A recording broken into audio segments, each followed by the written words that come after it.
Hallo und herzlich willkommen bei Pastor Mike.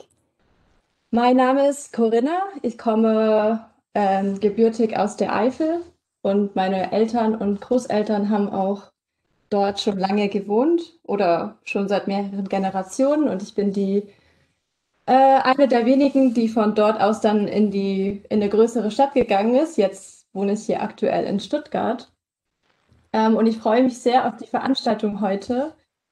Weil ich auch auf dem Weg bin, back to the roots und versuche, mich mehr mit der Natur zu verbinden und im Einklang mit ihr zu leben und eine nachhaltige Lebensweise zu finden. Und freue mich dann heute einfach voll viel auch von den ReferentInnen oder von den zukünftigen ReferentInnen auch mitnehmen zu können. Hello, my name is Corinna. I come from a village in the region called Eifel in the west of Germany. My mother and my parents and my grandparents and all the generations before that have lived in this region, and I am one of the first to go to the city and study. And this day today is very special to me because I have worked on this series for a long time, and I'm very grateful that it's taking place today.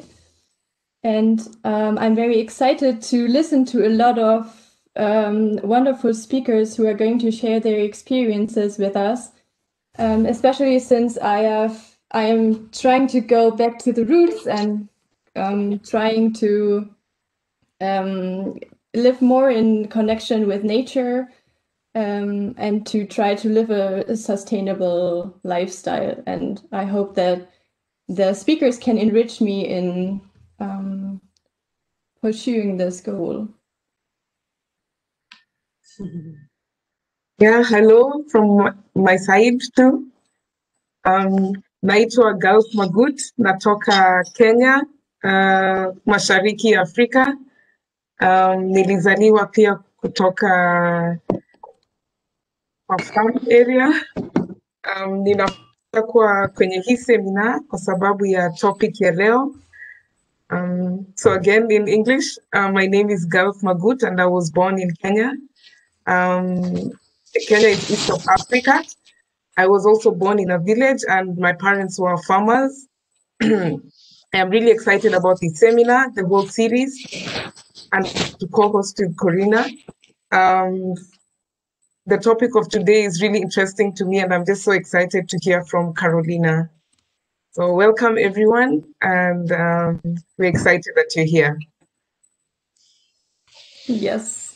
Who is organizing this series? We are the youth initiative of the sustainability strategy in Baden-Württemberg, which is a state in Germany. And we are organizing different events for young people between 16 and 26 years to engage them in more sustainable practices.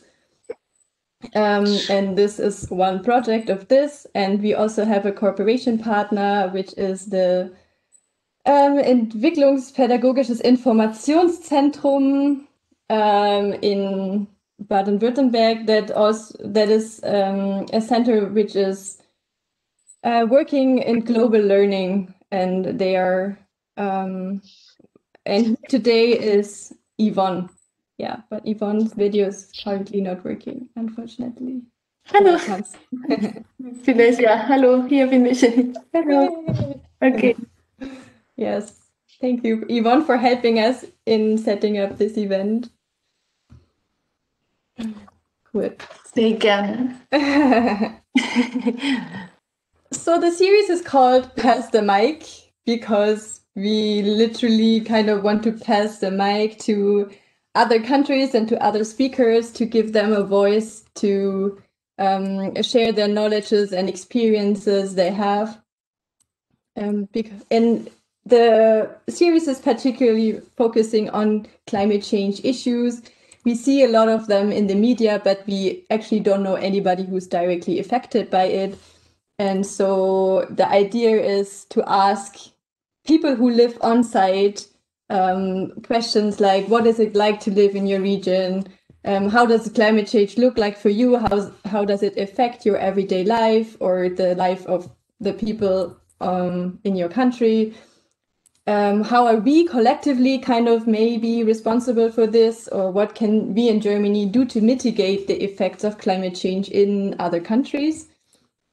Because we do have some kind of a power, or we do have some kind of power here in Germany to probably change a lot of things.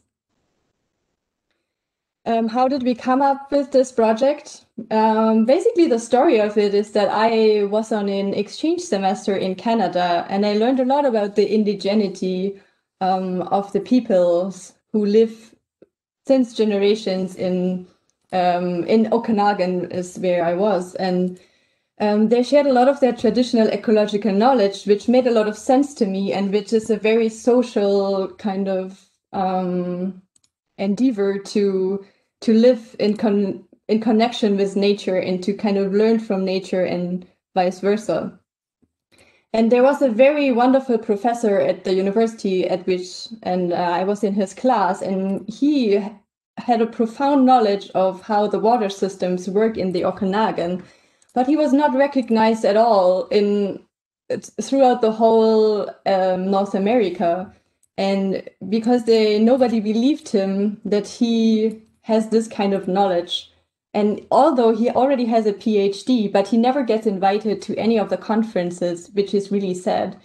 And so I thought that, okay, if I have this kind of position to ask other people to join this project and to share their stories globally, then maybe we can make a kind of change to engage more people or to give a platform to people around the globe to share their perspectives. And this is what we are trying to do today with you and with our speakers that we invited.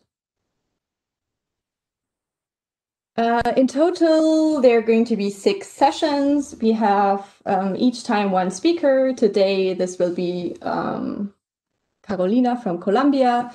But then we also have Australia and the Philippines coming up. And then in the new year, we have the US, the Sudan, and the last one is a farmer in Germany.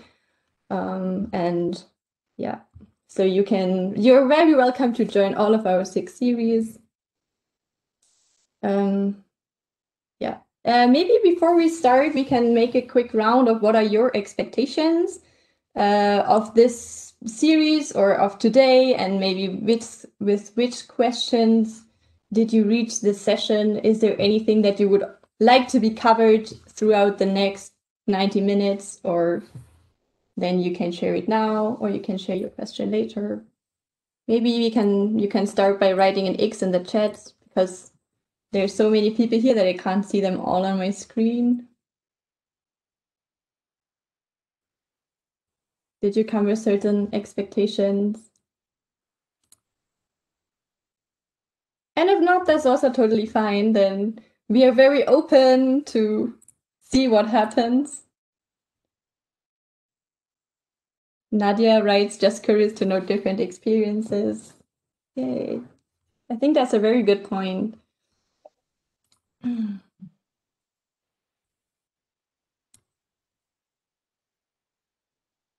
So last week we spoke to a lady also from Kenya who was called Sylvia Holzheuer Ruprecht, and she had some really interesting statements on this series. For example, she said that it's very important that we have respect when we talk to people and pay attention very closely and consciously of what is the other person saying. Because what is special about this series is that we are talking to people from maybe from the global south, but generally like people who come from different culture or who live in different countries, and we kind of approach them from our worldview or from how we understand things, and maybe that's a different approach to how they see these things, and that's why it is really important to focus on what they are actually telling, and not what we kind of expect them to be telling or what we interpret them to be telling. So we just invite you to kind of pay really close attention to what the person is saying, and be courageous to ask your questions. You can probably ask any question you like, and the speaker can decide if they feel comfortable in asking it, but to kind of talk on the same level, or to become one. It is very important to be open to both ourselves for being active in, or for acknowledging that, okay, we might not know everything, but we can change our opinions if we find out that, okay, what I said was maybe not what I'm thinking now, and that is okay. And also towards the other person, that he can also kind of know where our point of view is, or like what he might have to formulate in a different way to make us understand what they are trying to say. And while you're asking questions, you can also ask yourself, what is my intention behind this question? Why am I asking this question? What do I want to know? What information do I want to gain from it? Do I want to change a certain my way of life, or is it just out of curiosity, and then I don't actually, maybe it's disrespectful or something to ask a certain question? Like, just be mindful of what you're saying. And yeah, we encourage you today to come here into the sessions and into this kind of a safe space with an open mind, and just to try to step into someone else's perspective. And yeah. Actually, now this was like our quick introduction, and now I'd say let's come to our first speaker, which is Ana Carolina Sanjuan Cadavid from Colombia. She studied sociology, but then decided that she studied in a city, and then she was like, okay, maybe that's not where I actually want to spend my time. I want to live in harmony with nature. And so she went to live on farms and had to take care of the land there in exchange for food and shelter. And nowadays she has settled in a village called Fidelia, which is close to Cali in Valle del Cauca in Colombia. And she works in permaculture and is going to share a bit about this today. And I just said she was from Fidelia. Maybe you can also write in the chat where you are from, so we can get a general idea of where our audience is from. And yeah, while you're doing this, I will continue. What is very special about this series is that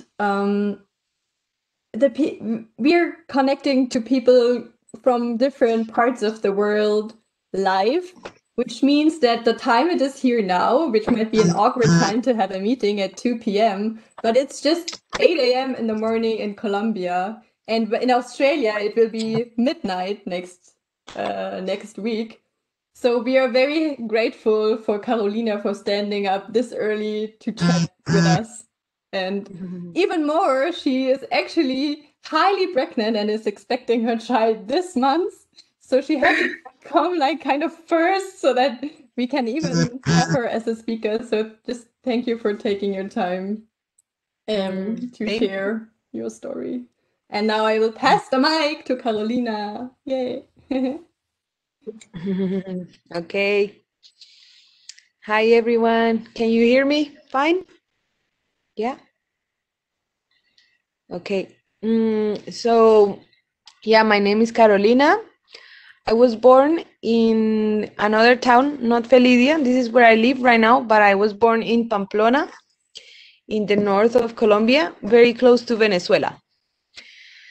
And then I went to the university to study sociology because I was worried about social and environmental issues. And I thought in the university I was going to find answers and ways to work with that and to find my way. And what I experienced at the university was a lot of work, like intellectual work, but then that made me feel a lot of frustration, because there was a lot of things that I needed to see the changes happening more in the real world, not only in the papers, in the writing and presenting your exams and writing what you think about. And most of my teachers and the students, my friends, were basically very sad all the time, because in sociology you learn about the process of civilization. So that means since the Industrial Revolution, and that means in Colombia specifically studying like how Colombia and Latin American countries have been abused and have been taken advantage of for the natural resources, labor of the people here, to sustain the capitalism system. So I was a little bit tired of that, and I was wanting also to use my body more, my connection to my abilities with my body instead of only my mind, because it's all up in here when you go to the university. So when I was going to finish the university, I didn't want to write about a sad topic, because that's what usually the students do in sociology. They write about the hard things and the things that have happened politically in the country, environmentally, socially. So I wanted to give that like or I wanted to talk about nice projects that are also happening, that are also real, but that are more full of hope instead of just keep talking about the negative aspects of the civilizatory process. So that's what I tried, and that took me to visit a lot of farms outside of the city, and I started meeting a lot of projects where they work with permaculture, where they work with organic agriculture, where they work with communities to create a change, at least in the close like environment and in the close how do you say that, surroundings of their places, because we know that this is not going to generate probably like big political or social changes in Colombia or in the world, but if we didn't start by little places that start connecting to each other after, then we wouldn't have done anything. So I started working with these people, and I wrote my thesis, which is called like tasting knowledges, because it's very related in these places. Mostly the work is related to growing food, recovering recipes from our grandmas, recovering how to use a lot of resources that we have in this bio mega diverse country, and to not rely on what the supermarket sells to us, or the food that is ready for us to eat, but more to recover the old ways also of doing it, the old ways of growing food. And very important for these communities that I started sharing with, also to recognize the earth as a living thing, as a living thing. Yeah. So when you start connecting with the earth in that way, then you can understand that the earth can hear you. So it's very important in these communities to sing for the earth. When you know that the earth is alive, you know that every step that you take on the earth, she feels it. So how are you going to dance on the earth? what is going to be your path on the earth. Not only what you say, but also how you walk, how you sing, how you grow the food. So that's what I have learned too.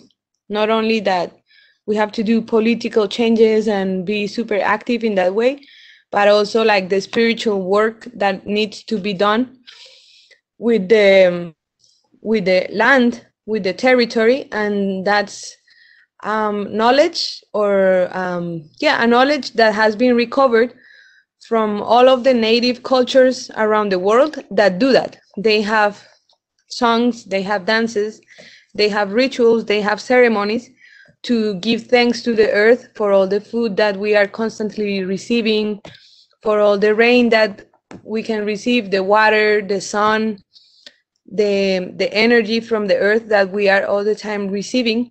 And these acts and these dances and these songs are always to give thanks. So that's like a really important thing for me that I have learned in those places, because it took me back to my body. It brought me back to my body. It brought me back to my body as a fertile territory. It brought me back to my body as a place where there is waters, my blood, every month as a woman. And the men have the waters that create life with us. So to honor that. And my body as the air, because I can talk and I can sing and I can breathe in and breathe out. And my body as the spirit too, because I have desires and I have the fire inside of me to say, okay, I want to talk to a bunch of people about the beautiful things that I have experienced and the things that I want to do and the changes that. So it was very important to recognize myself, my human body, as part of the earth, not separate, but to reunite myself with that great mother that is Mother Earth. Because I feel like in the most of the talks that I have heard, it's like the earth and the humans separated. So what I'm going to try to do today is to share that connection that is not only mental or intellectual, but that passes through your body and that goes through your body. So Yvonne is going to help me to share my presentation because it didn't work out for me. Thank you, Yvonne.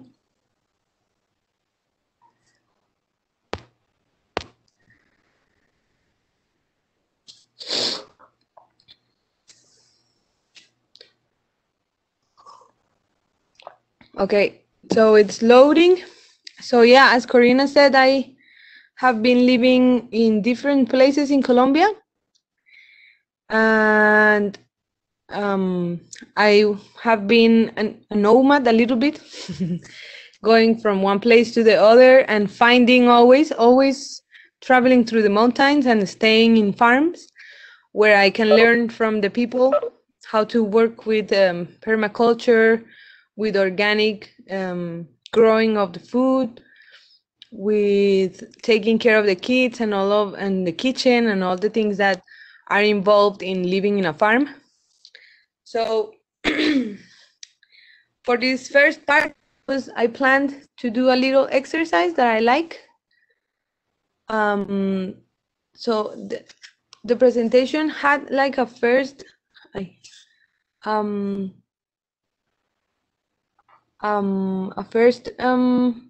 page, but it's okay. So I invite you right now to close your eyes for a second. So everybody can close their eyes and connect with your own breathing for a little bit. And I wanted to share that I'm really thankful for being in this moment right now, and thankful for all of you that are here. So I'm trying to, what I want to do right now is for everybody to be able to connect with their own bodies. So start feeling your breathing. If your breathing is slow, if it's fast, if you can hear it. What does it tell you about yourself right now, about if you're nervous, if you're calm, if you're excited? And open up the space with each breathing to receive whatever is the message we'll need to receive today.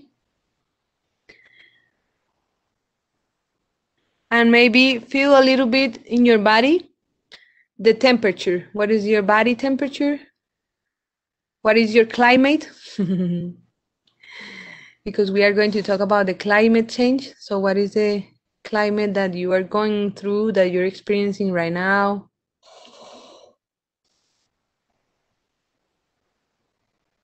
And maybe connect with your hands, put your hands together. And maybe feel where in your body would you say you feel earth, like the element earth, the dirt? Do you feel it in your feet or in your womb or in your back? Where do you feel that element, the earth, where all of the material that you, all of the seeds that you put in that earth are going to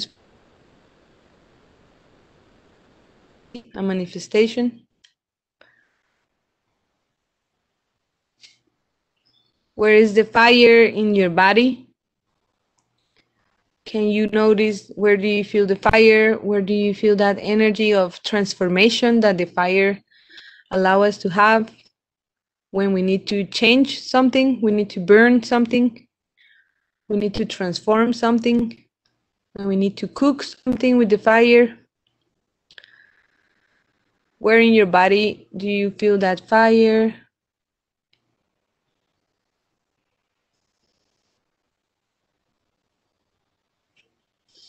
And now let's connect with the air and feel where in our bodies do we feel the air.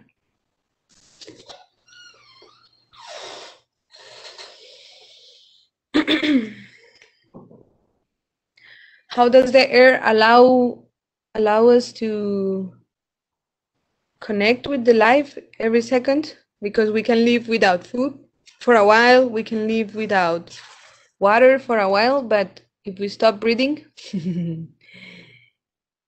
no more. We go through another place.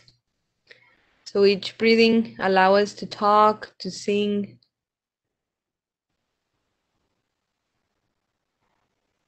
And now I invite you to hear a little song that talks about the elements. It says, I'm going to sing it for you.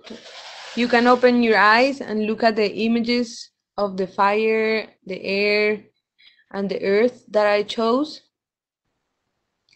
And just observe the colors and allow yourself to connect with those elements, to connect with them, knowing that you have them inside of you, that they are not out, that they are in and around and everywhere. And they are the ones that allow us to be here and now, present in this moment, to be alive, to be able to be together today. So the song goes like this. Tierra mi cuerpo, earth my body. Tierra mi cuerpo, agua mi sangre, aire mi aliento y fuego mi espíritu. So I invite you to stand up, maybe if you want, or to follow the rhythm with your hands or with your footsteps, to not being sitting down all the time, to move your body a little bit and flow a little bit with the elements. So it says, tierra mi cuerpo, earth is my body, agua, mi sangre, water, my blood, aire, mi aliento, air, my breathing, and fire, my spirit. If somebody knows Spanish, you guys can sing with me or just hum with me or just dance, like connect in the way you can, because nobody can see you. Enjoy that. A mi cuerpo, agua mi sangre, aire mi aliento y fuego mi espíritu. Tierra mi cuerpo, agua mi sangre, aire mi aliento y fuego mi espíritu. Tierra mi cuerpo, agua mi sangre, aire mi aliento y fuego mi espíritu. Tierra mi cuerpo, agua mi sangre, aire mi aliento y fuego mi espíritu. Heya, heya, heya, heya, heya, heya, ho. Heya, heya, heya, heya, heya, ho. Heya, heya, heya, heya, heya, heya, ho. Heya, heya, heya, heya, heya, ho. Tierra mi cuerpo, agua mi sangre, aire mi aliento y fuego mi espíritu. So that's a little song, very simple, but very nice to connect when we feel like we are disconnected. So you can find it on YouTube, and it's also in English. I will send the link at the end of the presentation. So we can go to the next one, Yvonne, please, which is the a symbol of the Lakota community in United States of America, where they have this wheel and they teach us about how each element is connected to a part of us. So the waters are very connected to the emotions. So that makes us think in the climate change about when the waters, like what is the Mother Earth telling us with all these water strong movements, you know? What is that? What happens also when we are emotionally moved, when something really strong happens to us and we feel like in our stomach all of our waters moving really strong, and so that's the water for them, the emotional part. So what is the Mother Earth telling us about her emotions? What is she feeling, you know, when she's moving the waters in the way that she's doing, for example, right now in the Caribbean areas here in Colombia? The earth is the physical body. So our body, yeah. The air is more mental. So with the air, we can transform and say and sing what we need to communicate. So the air is connected to the thoughts and the words. And the fire is more spiritual, because it's the spiritual work that we can do that allows us to transform. So these are the connection. This is the connection that the Lakota people teaches between the elements and the capacities we have as human beings, and also how they are connected to the earth. So we can go to the next one, Yvonne. So here are some symbols of the elements and how different they are. So I invite you to observe them for a second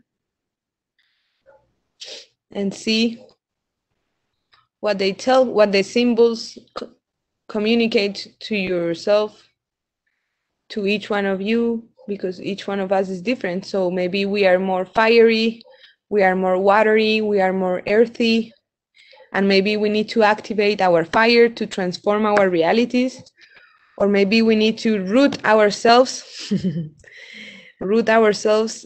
into the earth and feel more deeper connection to the earth. Or maybe we need more water, we need to go more to the river, we need to hydrate more to be better, we need to take care of the waters in the world, maybe.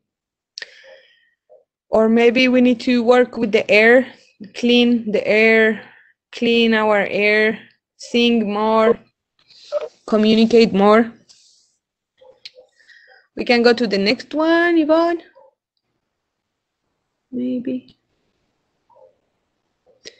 These are more symbols of the elements, which I thought it was nice to observe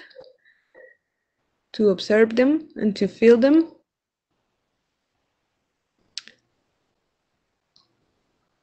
Because they are inspired in the connection with the elements of the planet where we live. So sometimes observing, it's really important to not understand, but to feel and to connect with each one of them instead of saying things about the earth or the water. Observe how they have been inspiring artists to create images.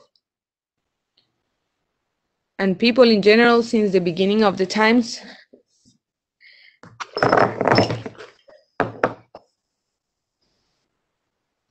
We can go to the next one.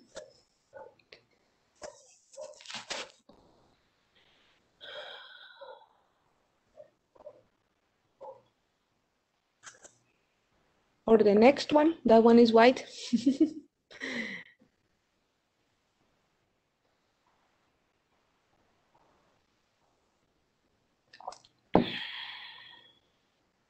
Oh, I don't know what happened.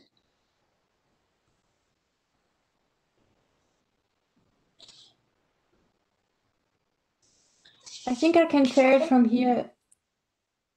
Okay.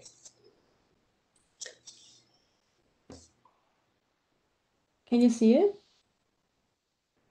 Not yet. Let me know when you can see it. Okay. Okay, there, I can see it now. Okay, so that's the lyrics of the song in English. Earth, our body, water, our blood, air, our breath, and fire, our spirit. We can go to the next one. So I wrote here, if you want to read with me, I invite you to feel your body as your first territory. Our body is the tool that allows us to be here in the earth, walking, eating, doing things, doing what we are doing right now. So those were similar to the questions that I was asking. If you feel somewhere in your body the water flowing, if you can place your hand in an area of your body where you feel the air moving, the throat, the lungs, how do you feel the air in your body? And the fire, if you can identify with the fire, if you can identify with the energy, with the hot energy of the fire right now.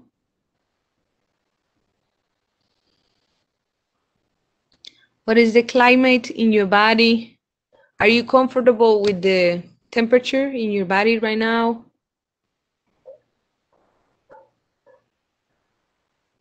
Do you feel warm or cold?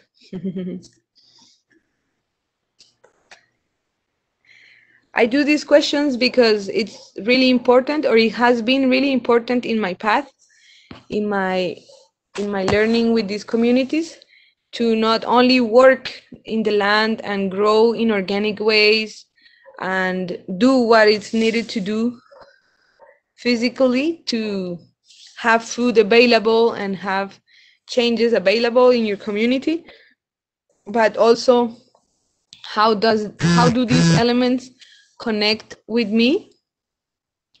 How do I feel them in my body? What seeds of changes am I planting in my body? Do I want to plant more love? Do I want to plant hope? Do I want to be spreading the seeds? What seeds am I going to spread, you know? So we can go to the next one. So these are just questions that are really important to be able to advance, I think. So on the next slides, I will be sharing a little bit of my path and my activism to face the climate change and the social reality in my country and in the planet and in the earth, because I feel we were just born somewhere, but we belong to bigger planet itself, the whole planet. So we can go to the next one.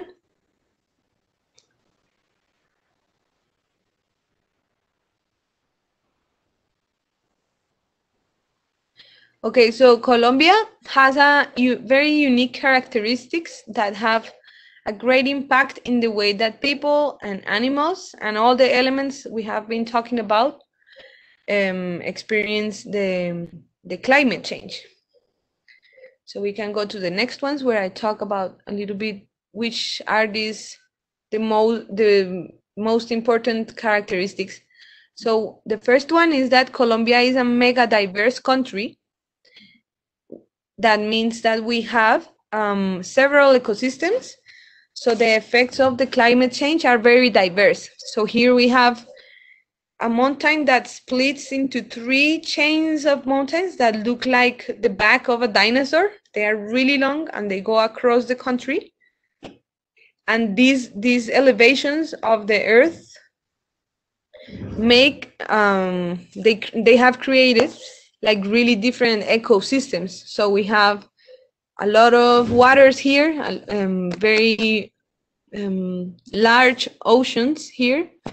But we also have like peaks of mountains that are really, really high, where the climate change has affected a lot these places. For example, melting the snow. And these places, the Páramos is the name of these places, have been for all of the time here in Colombia have been the main resource of water, pure water. And that's why in Colombia, for example, all of this water comes down and we can drink really good water. We have a lot of rivers, big rivers, but the situation here is that they are melting really fast. So we are losing a lot of the diversity in those places, and we are also losing the quality of water. But at the same time, this has been caused because in Colombia, because of the second thing that I say, that Colombia has been historically one of the main supplier of natural resources and food to export to other countries. So this means that in Colombia, we use a lot of really good water to grow food for exporting. So we have created this reality of climate change with monocultives, which are like really large plantations of mainly the bigger ones are sugarcane that is grown around where I live, coffee in another area, the coffee area, cacao, and well, the other ones that are more not to eat, but for example, coca, the coca leaves that are used to make cocaine, bananas too, and a lot of fruits and vegetables that are being exported all the time. So that abuse of the earth, the way that this is being grown is in large amounts of earth, like in very immense, like you can travel for 5 hours and all you see is sugarcane sometimes. All you see with your eyes is sugarcane. And this way of growing food is very not natural. It's not following the natural cycles of the earth. Because the earth needs, like us, like our body, the earth needs to have different plantations. We need to rotate the plantations, because imagine if what you're eating every day 24 hours is sugar, for example. Nobody would like that, to eat sugar. And this is what we are doing to the earth. We are planting sugar non-stop, without also another thing that is very not natural is not letting the earth rest. they want to, because Colombia has that capacity of producing food year round, all year round. They plant sugar, they cut it, they plant sugar again, sugar cane. So this produces a lot of erosion, and the earth is tired of that. That's why she heats up, she gets cold, she changes a lot, she moves a lot because her emotions. Imagine yourself eating all day sugar, how would your emotions be, you know? Need diversity. This is what we try to do in the organic farms where I work. To, for example, we do like a month of growing potatoes, but next to them we put herbal plants like chamomile, calendula, basil, thyme, oregano, and we create not a plot of the same thing, but a diversity of plants that are helping each other at the same time. It's a technique that is called allelopathy in English, which is planting greens and herbs and tomatoes, like all different families of plants that are helping each other and that give the soil. They don't only take from the soil, they give the soil different elements for the soil and the earth to be happy, to be receiving diversity of things. So we can go to the next one.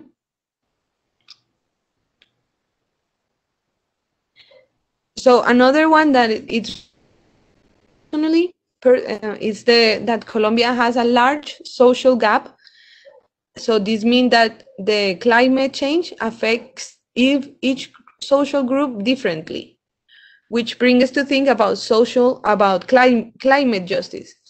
So here in Colombia, there is like a really big gap between the people that has a lot of resources, speaking like monetary, like rich people, and poor people. So the gap between the two of them is very, very, very long, very far away. We are very far away. And the social class that is in the middle is very little. So here we have a lot of poor people and a little bit of rich people. And the problem with this is that sometimes there is if the effects of the climate change sometimes are not so strong and so radical. For example, in the city of Cali, close to where I live, there is neighborhoods that are 5 degrees hotter than other neighborhoods. The temperature is 5 degrees more. So, and why is this happening? Because the poor neighborhoods, the city is called Cali, yeah. It's so the poor neighborhoods, all they have is cement, just like gray houses and streets. But the rich people live in neighborhoods where there is water, where there is big palm trees, where there is forest around you. So the temperature for them is way lower and way more comfortable than the temperature for the people who is living in these neighborhoods, for example. And this is connected to that, that the poor people are the ones that are creating the less climate change. Because why? Because they cannot travel to New York for 2 days to buy some clothes. So they are not using fuel. These people are not people that can consume, throw and buy. They are living out of very simple things. So they are not creating like a food sprint that represents a lot.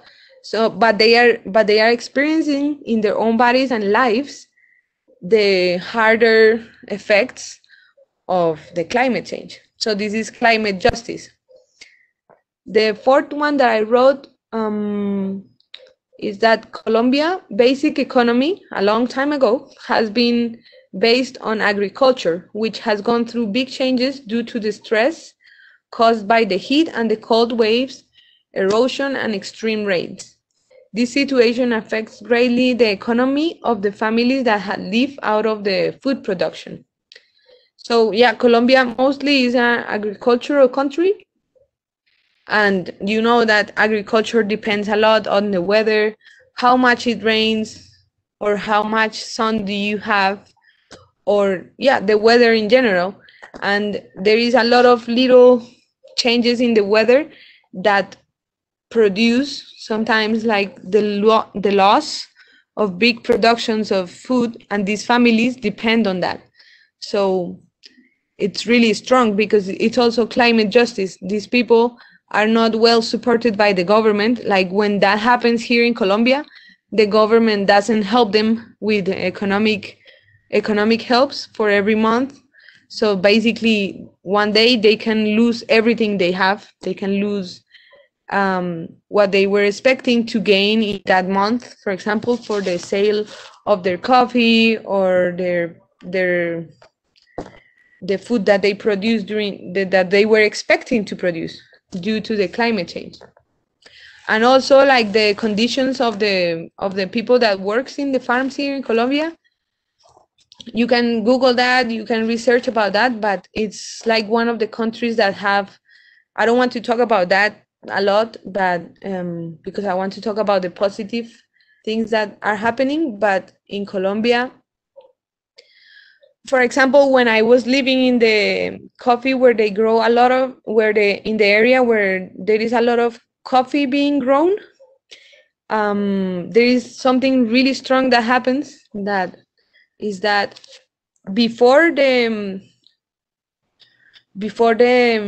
70s, with the Green Revolution, in that area there was each family had like the farmers had their coffee growing and their orange trees, mandarina trees, plantain, banana trees. They had like a diversity, like this was their house, and around their house there was a diversity of food that they were able to eat.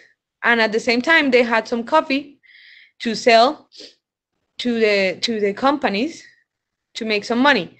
But after the 70s, where there was the Green Revolution, what the companies started saying was like, you have to cut down all of the tree fruits, all of the diversity around you, and just grow coffee under the sun. This created massive changes in the lives of these people, in these people's lives, because they didn't have any more food surrounding them. Growing coffee, selling coffee, and going to the supermarkets to buy things. And their diet has become really, really poor because of this situation, for example. So that creates climate changes, because when you grow only one product, as I say, this changes a lot, like the climate in general in your area. You can feel it right away, but also in the earth as an unity, in the big screen. So we can go to the next one, please.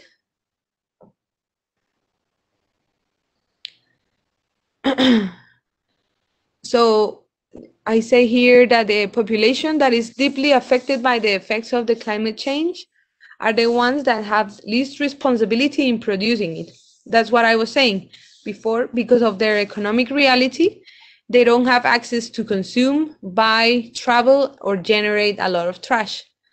So it's very sad that the people, like that, the responsibility in general for the climate change is not felt by the people who produces a big print of changes in the climate, because these people don't have access to use a lot of fuel, for example. There was a question in the chat, Carolina. How were they forced to grow just coffee? Simon asked. Yeah, that is a really interesting question. So in Colombia, what has happened a lot is that what happened in that area of the coffee was that there is a corporation that is called the Coffee National Federation. So they started going to the farms. They did like a really big job hiring a bunch of people, for example, sociologists, where they didn't force the people, but they lied to the people, generating like this idea of like, if you grow coffee and we export all the coffee that we are going to produce, you guys are going to make a bunch of money. So they were basically lied to. They were doing these changes in their lives, but all based on lies, because they made them promises that were not true, because the payment for the coffee that they grow, it's very, very low, and the people that stays with the money are the ones that roast the coffee, process the coffee, put like a really nice label on the coffee and brings it to other countries. But the people who grows the coffee, the farmers, are really bad paid. So they didn't know that when that started happening. And also something really strong that happens is that they became, the work is so hard, like because they have to produce so much, that they use a lot of, how can I say it without, that the use of drugs become really common in these farmers. The use of cocaine, for example, became really strongly used in these communities, because the work is so hard, and that's one of the effects of the cocaine, that it makes people have way more energy, and like it bumps people up with energy. So a lot of the people in these areas started using that. And when you see them, like when you walk around there and stuff, and you talk to them, you can see like this reality. So that's how they did it. And also because of the way that the environment changed in that area, because of cutting down all the trees and not having more shadow. What happens when you cannot be under the shadow?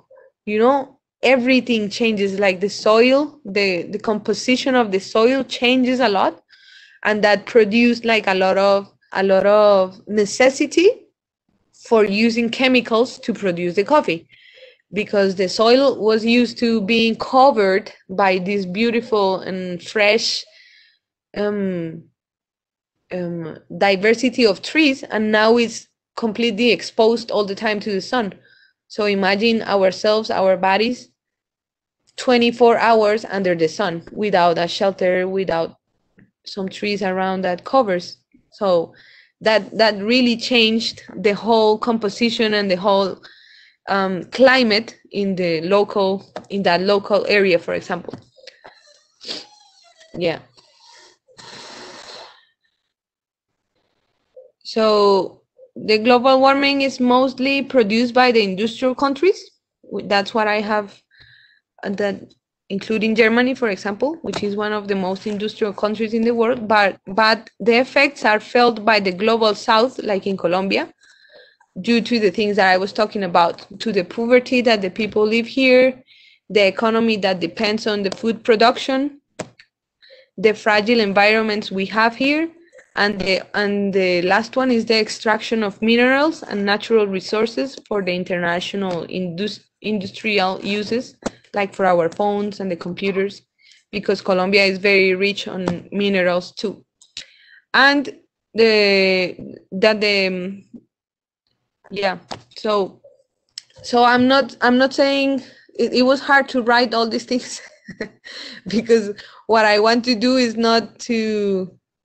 So this is the question that I like a lot: how to face the mess we are in without going crazy.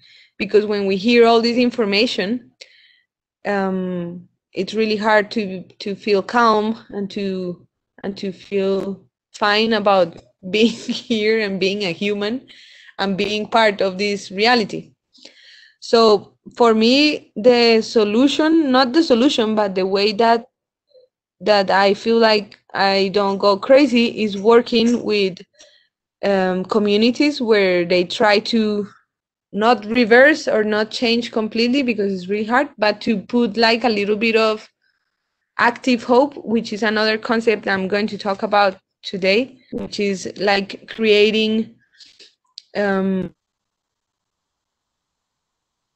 growing food, for example, that create a lot of new air, and planting a lot of trees that create, again, for the lands that maybe have been used for sugarcane. Like if somebody, some of the people that I have worked with has recovered like lands that were like their grandparents' lands, and we're used to have maybe another thing that happens a lot here is that they are very used for having cows for meat and milk, and these people, these new communities, recover them, and they start growing food again and planting trees again. So it's like places that could have continued being exploded, but these people decides to create geopoetics, which is what I'm going to talk about today, like places where we come back to the poetry of growing different foods and seeing different colors, because the landscapes of the places where there is just coffee or just sugarcane or just cows are really sad, because it's like not many colors, just one color. So we can go to the next one. So what does it mean, geopoetics? Geo means Earth, the planet where we live, and the possibility, and the poetics is that humans, we have the possibility to design, write, and create poetry in our territories through acts, decisions, and projects. So that's the concept of geopoetics, is trying to come back to the poetry of and the power of us as humans being able to create new realities, even if they seem too little. So we can go to the next one. So how to do that? It's a question that is answered a lot by this woman that is called Joan, the one that I just used before. I forgot her name right now. But what she says is that the way we can do that is using, or like looking inside of ourselves and look for the gifts and the talents that we were giving, using our emotions, our rational mind, our powerful head, and our heart to decide, like, I want to work in this, instead of being part or keep working for companies or industries that keep doing this. So my reflection about this is like, what is our, like, to remember our capacity. If we are the earth, we are fertile like her. So because sometimes what I feel is like the system makes us feel like we are not creative. We have lost the power of creativity. We have lost the power of flowing like the water, or use our voice, the air, or create changes with a lot of passion, like the fire. So my invitation is to come back to those elements in daily life, in small changes, to come back to that possibility, to that energy that we have as humans, to change first our reality. What I think it's important is to start changing, like from like little changes, and start expanding, because it's really hard when we think like we need to change everything now fast. But the organic way of the earth also is a slow process, slow movements, and I think that's a really good way of being able to find your path in the middle of the mess, in the middle of the craziness. Like, find your songs, find the way you want to write about it, find the way you want to maybe grow some food for yourself, for your family, how to find your passion. And it's a slow process, but also when we understand that we are part of the earth, and observing, like, for example, how long it takes for a seed to grow and to sprout and to give some food, we can understand that also our own human process can be slow and we can have our own rhythm, because we are pushed constantly to be fast and to be productive and this and do that. But some of us need more time, some of us need less time. So it's like finding your own rhythm is also a very important thing for me, to be able to find a way to be active and to create new realities. We can go to the next one. Carolina. Yeah. There were some questions on the chat, and I'm just looking at the time. I don't know how far you are. Maybe also ask the participants to stay longer. I don't know how long do you need. Okay, so how much time do I have? We have until 3:30, and another session is starting at 3:45. And what time is it right now there? 3:18. We have 10 minutes, around 10 minutes. Okay. Will you be able? Carolina, Okay. quizás vamos a mirar si hay preguntas hasta aquí y después sigues. Okay. Okay, vale. Okay, thank you.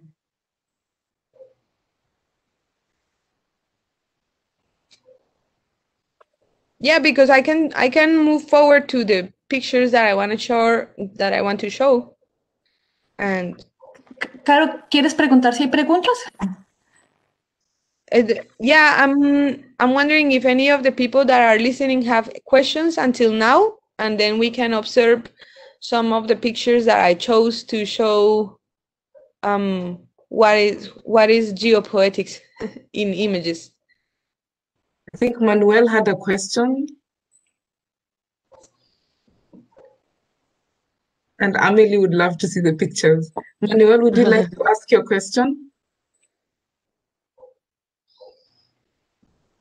And he asked, have you ever heard about Pachamama? I don't know if I'm saying it right. If I ever had what? About Pachamama.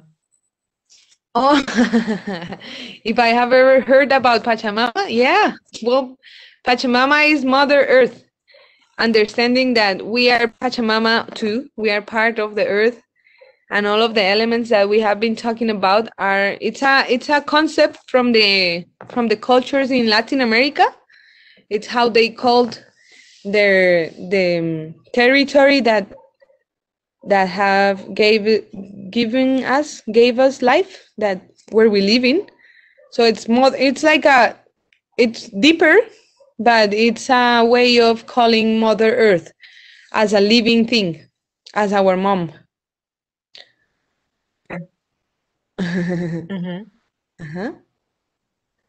For all other participants, I mean, you can always just switch on your microphone and just interrupt Carolina. She said that's okay for her, and otherwise she can just continue her presentation. Do you need another slide? Yeah, maybe let's go to the next one.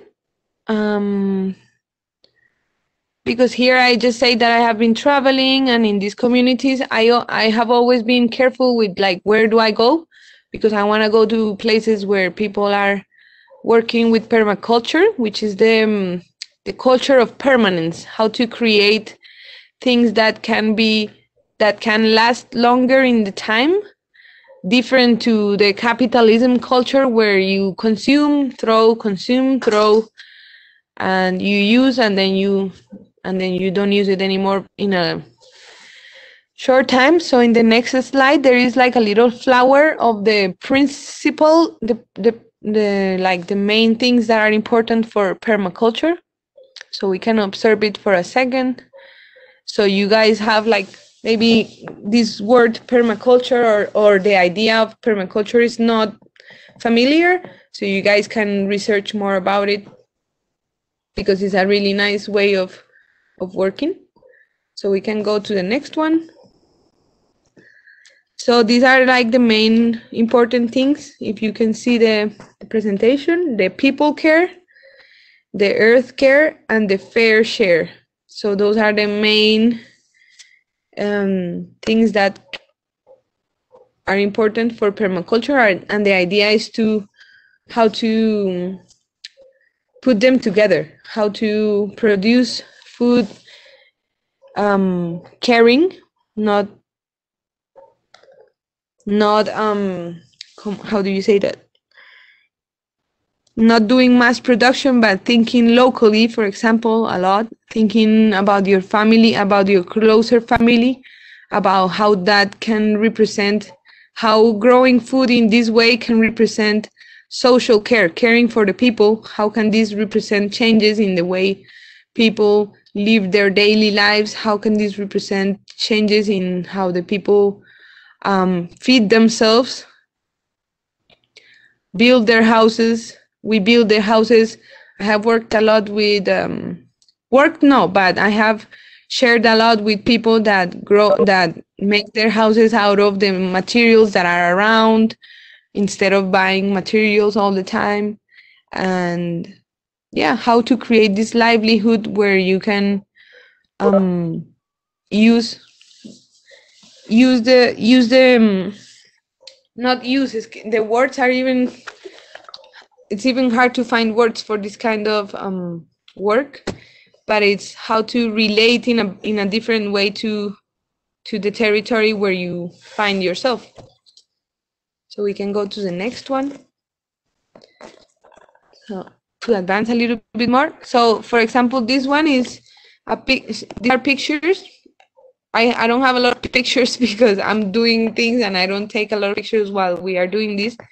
But for example, this is something that is not considered product in the capitalism, but for us is really important. For example, this was like a little ceremony that we did for my friend's mom that passed away, and we did a little ceremony, things that we have learned from our friends that are native, where they that it's important to return the body, in this case her ashes, to the earth, and offer the earth cacao seeds, the chocolate we eat with the one and eat chocolate after, cacao, honey for the earth, the sweetness of the mother, to give her back is like an offer, like an offering for the earth.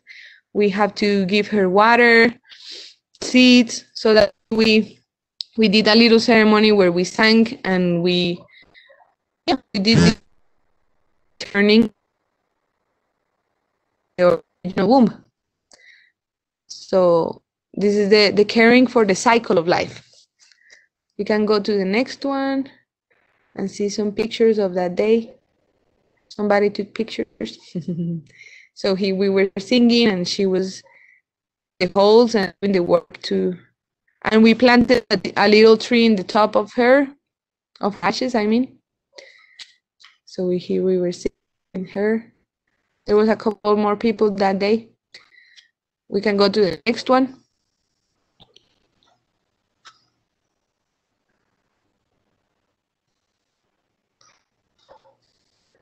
So here I was working in a community that is where I live right now. Where what I was doing or was the work with the kids, because they were and start giving them like a little bit of rhythm. So I started to work with them. So we were helping in the garden. I don't know, this concept, the day that we were singing together, we were doing a work with salt and some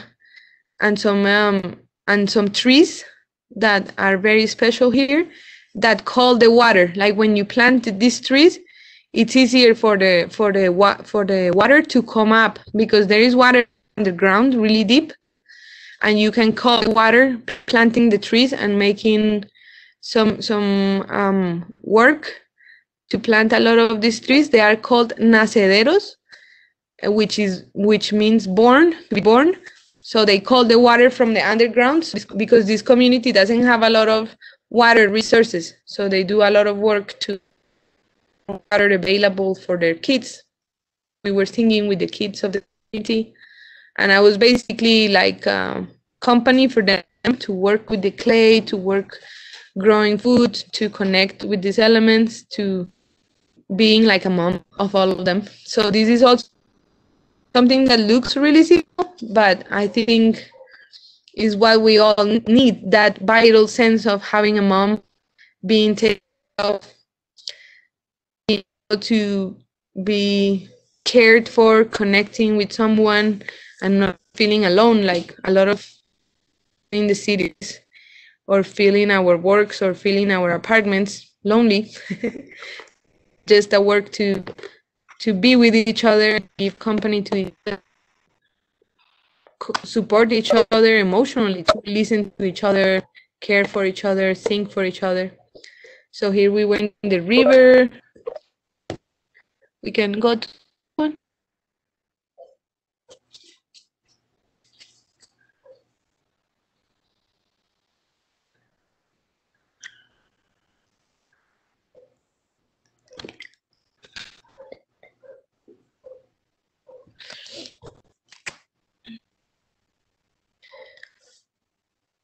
Some parts of a book that I chose about what active hope is. So she says, I want to read it because it's really beautiful. One May writes this: "Web of life is forth at this time. We have come and here to play our part. With active hope, adventures in store, strengths to discover and comrades to link arms with.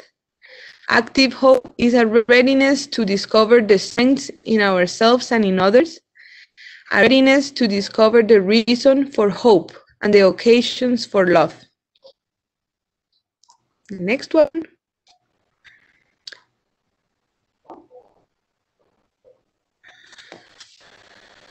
We can go to the next slide.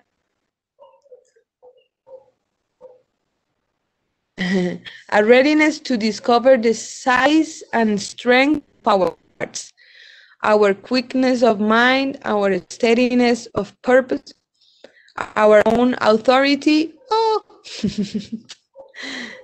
it changed.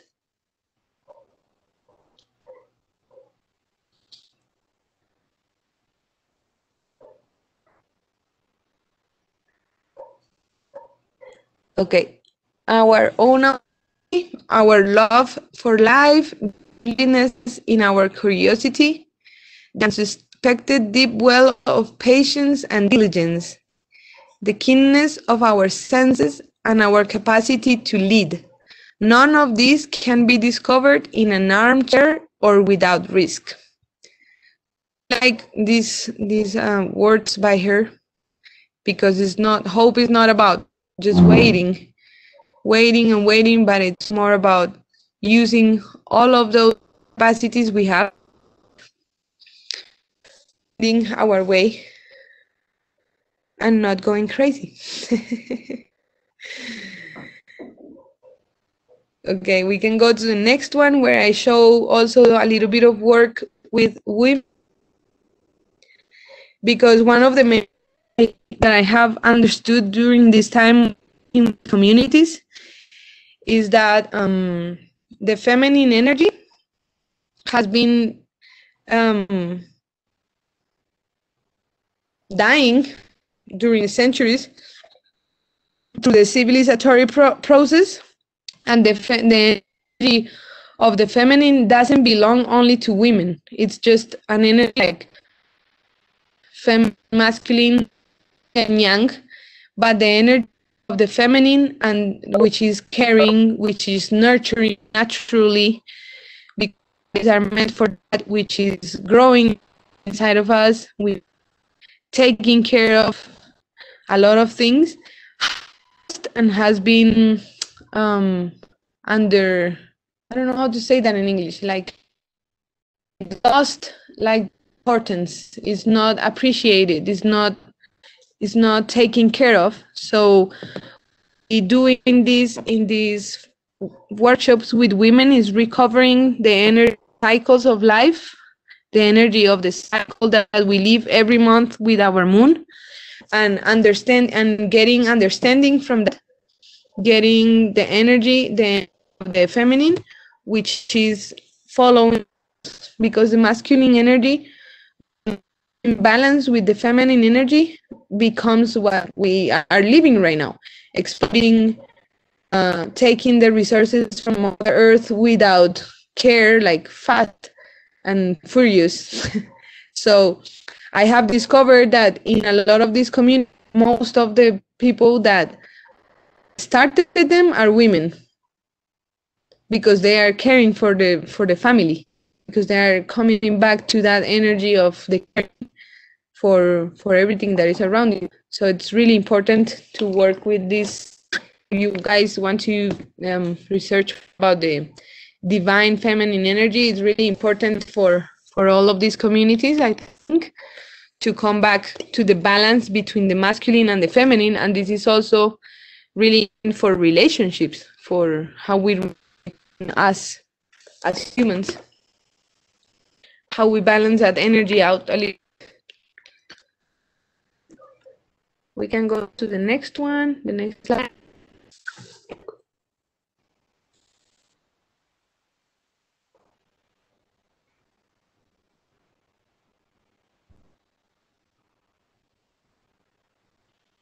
So here I show pictures of working with the men.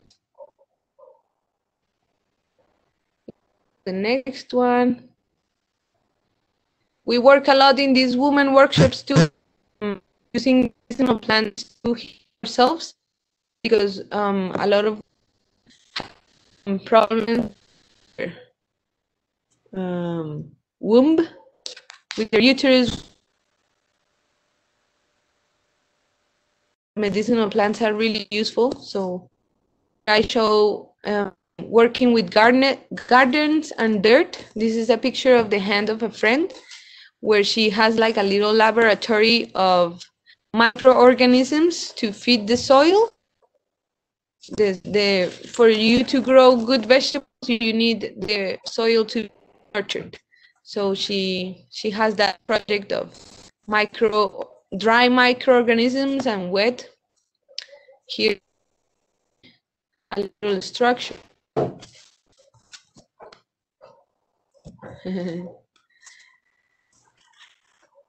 We can go to the next one.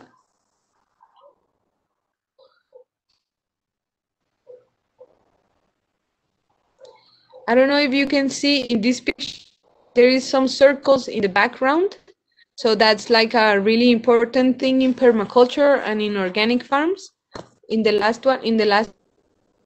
one before, to go in circles, because the circle, just the shape of the circle, is really different from the shape of lines when we grow in lines. Like the sugar cane here in Colombia, if you type it in Google, you can find pictures of sugar cane being grown in lines. And the energy of the circle calls to creation. That's why the womb of a pregnant woman is a circle, and this is a circle. So just grow your food makes a different change in the energy that the plants are receiving. So it's really simple things that make a big change. Or you can do spirals to represent that reality of the endlessness of the beginning at the end. Where do things end? Something that natural, an end or a beginning, and that the plants a lot. They bring energy for them to grow really strong. So this is an example of a circular plantation or a circular garden. We can go to the next one.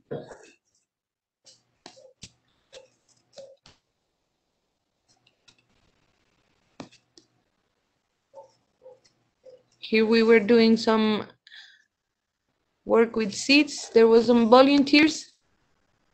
There was a little girl from America, from the United States, and the other one was from Germany. And we were hosting them in our house to work together in the garden.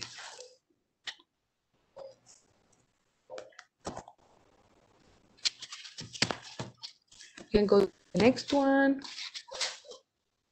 So this is the laboratory where my friends are microorganisms for the gardens. And the most interesting thing is that all these microorganisms come from the forest that is on the back of her house. So it's a process of time, bringing them in to the buckets with water and with some other elements, and they do this like drink probiotics. They are like probiotics for us. It's the same for the earth. So she all that energy of bio life in her. That is a nice, and Roxana with the water being on the plants, the one before.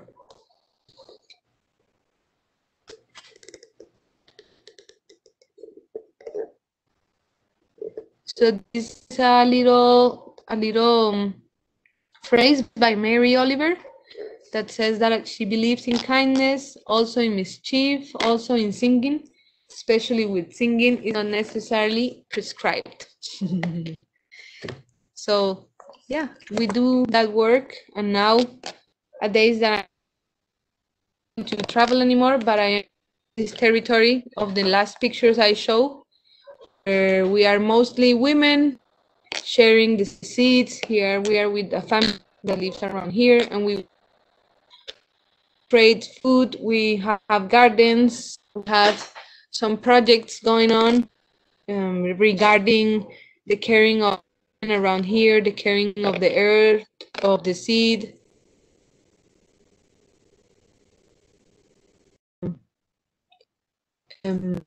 Territories, each one of us.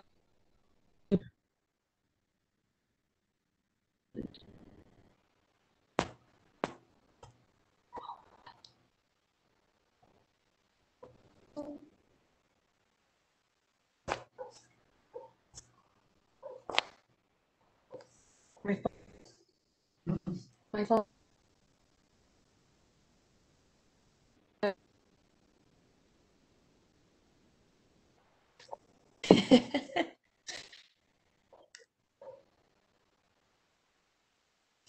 No, not really. Okay, I think her phone died. This is what she said. So maybe we can collect a couple of questions if you have some that we can ask her when she is back. Corinne, vielleicht kann man fragen, was von alles, also was wusste man zum Beispiel, was hat man schon gewusst, was hat man nicht gewusst, was habe ich besonders, was hat mich besonders interessiert. Solche Sachen können wir vielleicht in die Diskussion einleiten. Natürlich auf Englisch. Ja. Okay. Yvonne suggested that you can also let us know what you have learned today in Carolina's presentation, or what have you known before and that she kind of revised it, and what are you taking away from this? You can just write an X in the chat, and then you can share your thoughts with us. Vielleicht hat man woanders auch ein ähnliches Projekt kennengelernt. Vielleicht kennt man schon Permakultur, das Konzept. Vielleicht in Deutschland hat man etwas Ähnliches gesehen. Yes, or maybe you have seen something similar already somewhere that you can also share here. Maybe you know what permaculture is, or know more about it and want to share this as well. So Svenja is going to be our first participant who has the word now.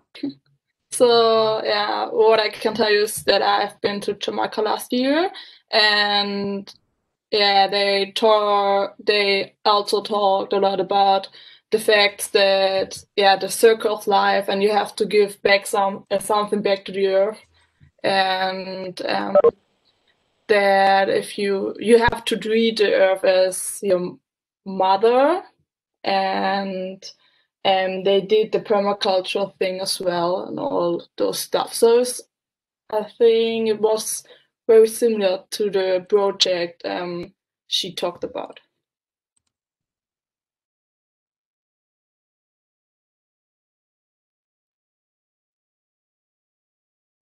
Anyone else?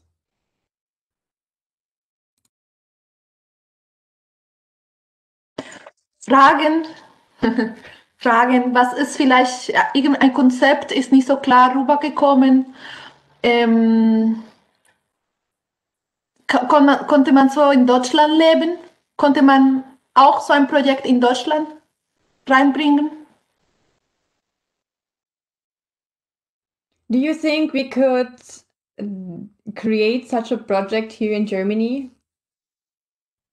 Something similar to what Carolina is doing?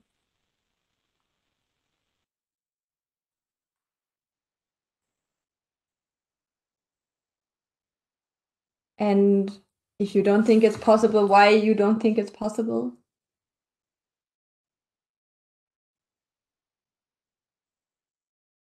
Miriam is sharing a link with us in the chat from a great initiative in the Toscana in Italy, where young people are recovering a territory. Miriam, do you want to say something about this?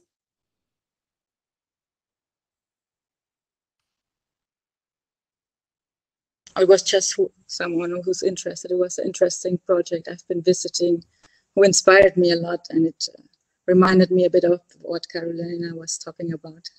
So, yeah, just wanted to share. And what are the differences between this, what is maybe in Italy and in Colombia, like just judging by the different climatic zone? Like, are there differences? Tropical region. It's a very dry territory, and it was cultivated by a big agricultural how can I call it? It was used for mainly economic purposes, so they totally wasted the land. And now there are some experts in agriculture, in regenerative agriculture, and they're trying to recover the soil, to build up water systems. So it's very nice. It's great what they were doing, and they were already recovering some vineyards and olives and sharing it with the local community. So also people from the village come and can participate there. So it's a nice activities they're doing there. So basically, the land was not productive for normal agriculture anymore. They couldn't use it, and then they changed it to something that is now again. There was this big company using it until the land was totally wasted. So they had to add so much fertilizer that it wasn't economically successful anymore. So they just left the land. And so it was about to be sold, but no one wanted to buy it. And those people now started occupying this territory in order to be able to recover it, because they're saying it's like a very valuable territory, and we don't want some, I don't know, to make a tourist resort out of it like it happened in many other places. So yeah, this is also, they also see a political mission in what they are doing there.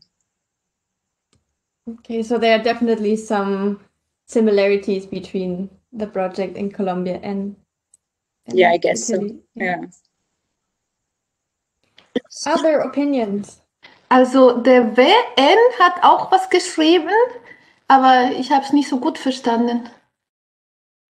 Ja, WN. Möchtest du sagen, warum du nicht denkst? WN, do you want to say why you don't think it's possible to establish something like this in Germany?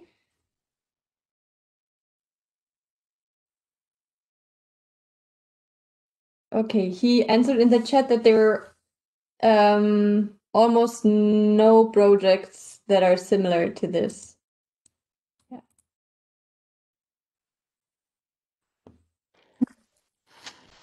Yeah. Maybe because of permaculture.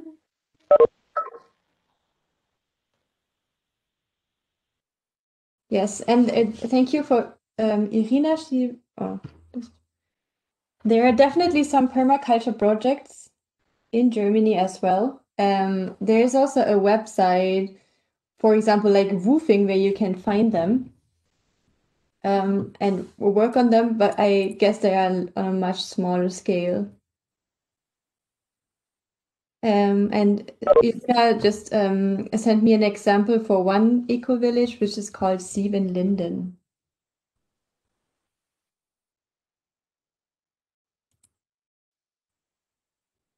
Okay.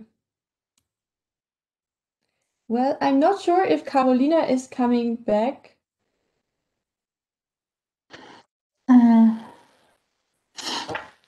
Ja, und wenn es keine Fragen mehr gibt, die ist da.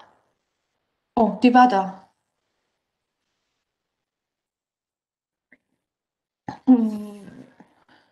Ja, weil...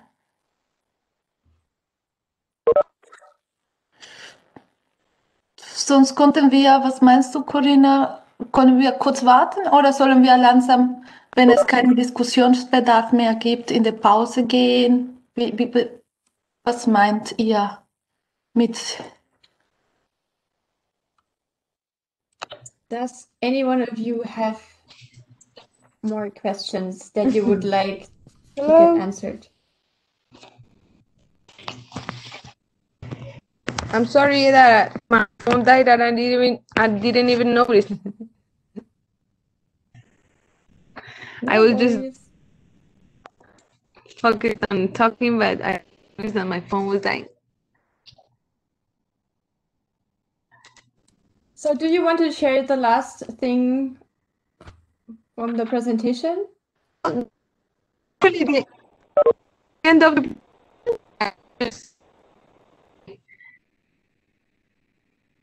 or ask me something, say bye. I'm thankful for the space, and it was really nice to share with everyone.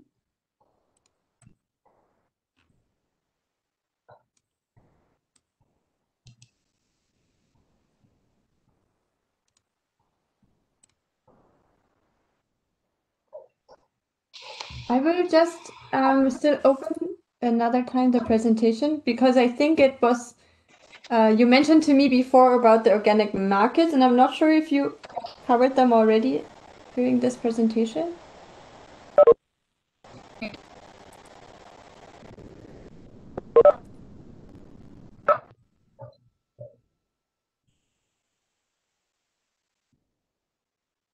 Yeah, that's a picture of the organic markets. So that's a way of connecting what we produce to how we can sell it, because we still live in the system, so we need to feed the kids and pay the rent or buy something times. So these organic markets work every Saturday from 8 to 2 p.m.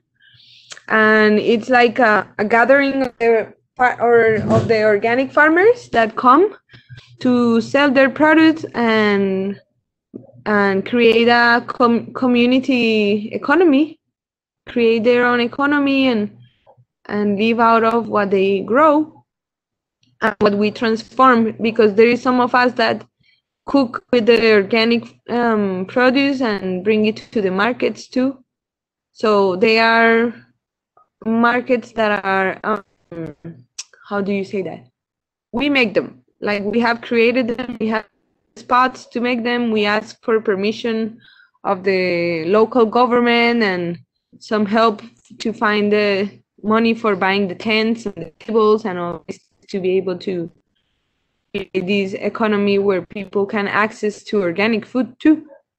And it's a good way of inspiring other people. A lot of people start working with organic farms or land that they have, the territories that they have for starting their own production of food, because sometimes a lot of people have land here in Colombia, but they don't use it. They just have it for rest or for house, not for growing food.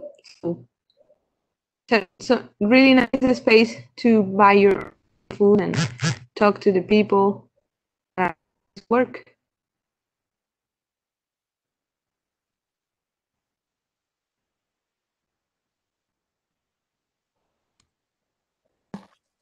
Super. Corinna, ich glaube langsam. Yes, I would also suggest that if there are no questions from your side, which I don't see any in the chat, then we can conclude the session for today and